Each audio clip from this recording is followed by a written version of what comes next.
विक्रमादित्य एक महान राजा जो अपनी न्यायप्रियता, साहस और बुद्धिमत्ता के लिए खुशियों की बहार लाने के लिए सदैव तत्पर रहता था। एक दिन उसने अपने मंत्रियों से सुना कि राज्य के कुछ भागों में अजीब घटनाएं हो रही हैं। लोगों ने बताया कि एक भूत या आत्मा, जिसे बेताल कहा जाता है, उनकी खुशियों को छीन रहा है। यह आत्मा रात के समय उभरती है, डरावनी आवाजें करती है और लोगों को दुखी करती है। विक्रम ने यह सुनकर निर्णय लिया कि उसे इस आत्मा का सामना करना होगा ताकि उसकी प्रजा फिर से सुखी हो सके। राजा ने अपनी पुरानी पुस्तकें खोली और बेताल के बारे में पढ़ने लगा। उसे पता चला कि बेताल केवल एक आत्मा नहीं है बल्कि एक प्रकार का ज्ञान और चुनौती का प्रतीक है। बेताल पहेलियां पूछता है और केवल वही लोग उसकी पहेलियों का सही उत्तर दे सकते हैं। न केवल बुद्धिमान है बल्कि अपने दिल की गहराइयों को भी समझते हैं। विक्रम ने सोचा, यदि मैं बेताल को हराकर इसे अपने राज्य से निकाल दूं तो मेरे लोगों को राहत मिलेगी। राजा विक्रम ने अपनी योजना बनानी शुरू की। उसने अपने वफादार मित्रों को बुलाया और उन्हें अपनी योजना बताई। वे चिंतित थे, महाराज यह खतरनाक है, क्या आप सच में बेताल का सामना करने के लिए तैयार हैं? विक्रम ने बारे में पढ़ने लगा। उसे पता चला कि बेताल केवल एक आत्मा नहीं है बल्कि एक प्रकार का ज्ञान और चुनौती का प्रतीक है। बेताल पहेलियां पूछता है और केवल वही लोग उसकी पहेलियों का सही उत्तर दे सकते हैं। न केवल बुद्धिमान है बल्कि अपने दिल की गहराइयों को भी समझते हैं। विक्रम ने सोचा, यदि मैं बेताल को हराकर इसे अपने राज्य से निकाल दूं तो मेरे लोगों को राहत मिलेगी। राजा विक्रम ने अपनी योजना बनानी शुरू की। उसने अपने वफादार मित्रों को बुलाया और उन्हें अपनी योजना बताई। वे चिंतित थे, महाराज यह खतरनाक है, क्या आप सच में बेताल का सामना करने के लिए तैयार हैं? विक्रम ने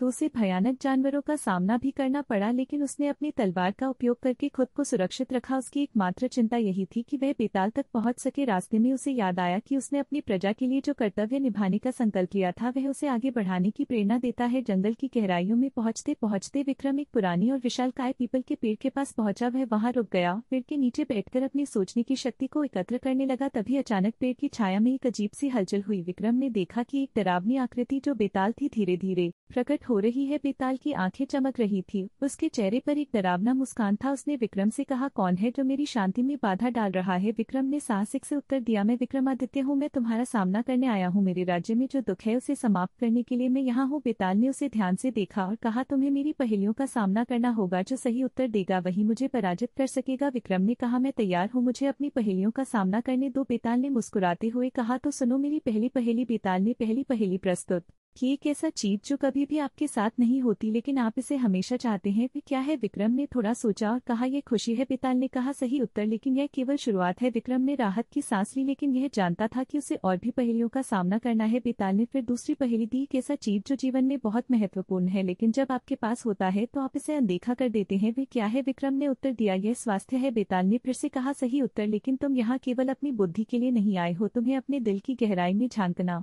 होगा। जैसे जैसे विक्रम ने बेताल की पहेलियों का सामना किया उसने अपने भीतर की शक्तियों को पहचानना शुरू किया। हर पहेली के साथ वह अपने डर और असुरक्षाओं का सामना कर रहा था। बेताल ने विक्रम को चुनौती दी, क्या तुम जानते हो कि सच्चाई क्या है? विक्रम ने कहा, सच्चाई वह है जो कभी नहीं बदलती, चाहे समय कितना भी बदल जाए। बेताल ने सिर हिलाया और कहा, तुम्हारी बुद्धिमत्ता ने मुझे प्रभावित किया है, लेकिन अब तुम्हें अपने भीतर की छिपी हुई शक्ति को पहचानना होगा। विक्रम ने महसूस किया कि यह केवल पहेलियां नहीं है बल्कि यह एक गहरी यात्रा है जिसमें उसे अपने आप को भी खोजने की आवश्यकता है। इस प्रकार विक्रम और बेताल के बीच की यह टकराहट प्रारंभ हुई। विक्रम ने अपनी यात्रा को केवल ज्ञान की खोज के रूप में नहीं देखा बल्कि यह उसे खुद को समझने का एक अवसर भी दे रही थी। वह जानता था कि बेताल की पहेलियां सरल नहीं है, लेकिन वह अपने प्रेम और अपने कर्तव्य को ध्यान में रखते हुए हर चुनौती का सामना करने को तैयार था। जंगल के अंदर विक्रम को बेताल की पहेलियां सुलझाने में आनंद आ रहा था। उसने अनुभव किया कि यह न केवल उसके लिए एक चुनौती है बल्कि यह उसे अपने आप को जानने का भी एक अवसर दे रहा है। उसने अपने जीवन के अनुभवों को याद किया जब उसने कठिनाइयों का सामना किया था और उसने हमेशा सही निर्णय लेने की कोशिश की थी। विक्रम ने यह ठान लिया कि वह बेताल की सभी पहेलियों को सुलझा कर न केवल अपने राज्य को मुक्त करेगा बल्कि स्वयं को भी एक नई पहचान देगा। उसने अपनी तलवार को मजबूती से पकड़ लिया और बेताल से कहा, मैं तैयार हूँ, मुझे अपनी अगली पहेली। तो बेताल की आंखों में एक चमक आई, उसने विक्रम की बुद्धिमत्ता और साहस को पहचान लिया था। वह जानता था कि यह राजा केवल एक चुनौती के लिए नहीं आया है बल्कि अपने राज्य की भलाई के लिए भी वह दृढ़ संकल्पित है। बेताल ने एक मुस्कान के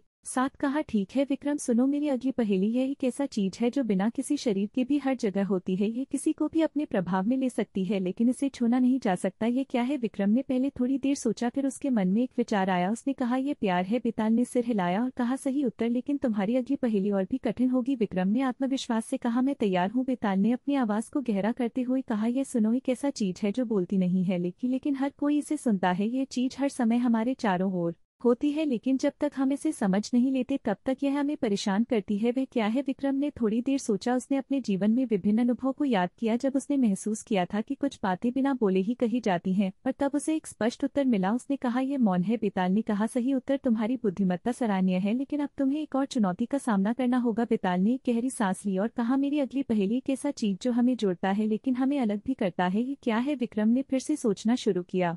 उसने अपने राज्य की जनता के बीच के रिश्तों के बारे में सोचा और तब उसे एक और स्पष्ट उत्तर मिला, यह स्वार्थ है। उसने उत्तर दिया। बेताल ने मुस्कुराते हुए कहा, सही उत्तर। तुम सच में बुद्धिमान हो, लेकिन अब तुम्हारी परीक्षा और कठिन होगी। यह सुनो, मैं तुमसे एक प्रश्न पूछता हूँ। उसने अपना चेहरा विक्रम की ओर मोड़ा और कहा, क्या तुम जानते हो कि सच्चा साहस क्या है? विक्रम ने ध्यान से सोचा। सच्चा साहस वह है जब आप अपने डर के बावजूद सही निर्णय लेते हैं, उसने उत्तर दिया। बेताल ने कहा, बहुत अच्छा, लेकिन अब मैं तुमसे एक गहरी पहेली पूछता हूँ। उसने कहा, किसी को भी बिना देखे कोई पहचान ना पाए, लेकिन फिर भी यह हमेशा वहां होता है। ये क्या है? विक्रम ने थोड़ी देर विचार किया, फिर उसे उत्तर मिला, यह विश्वास है। उसने कहा। बेताल ने उसकी बुद्धिमत्ता को फिर से सराहा। सही उत्तर, लेकिन यह खेल अभी खत्म नहीं हुआ है। तुम्हें मेरी एक और पहेली का सामना करना होगा। विक्रम ने कहा, मैं तैयार हूँ। बेताल ने कहा, सुनो, एक ऐसा चीज जो हमेशा चलता है लेकिन कभी ठहरता नहीं है। ये क्या है? विक्रम ने सोचा और उसके मन में एक विचार आया, यह समय है। उसने कहा। बेताल ने फिर से कहा, सही उत्तर। तुम सच में एक बुद्धिमान राजा हो, लेकिन अब तुम्हें एक पहेली के साथ एक कठिनाई का सामना करना होगा। तो दोस्तों, अगर आपको यह कहानी पसंद आ रही है तो आगे की कहानी जानने के लिए वीडियो को लाइक करें और कमेंट में पार्ट 2 लिखें। साथ ही और वीडियोस के लिए चैनल को सब्सक्राइब करें। धन्यवाद।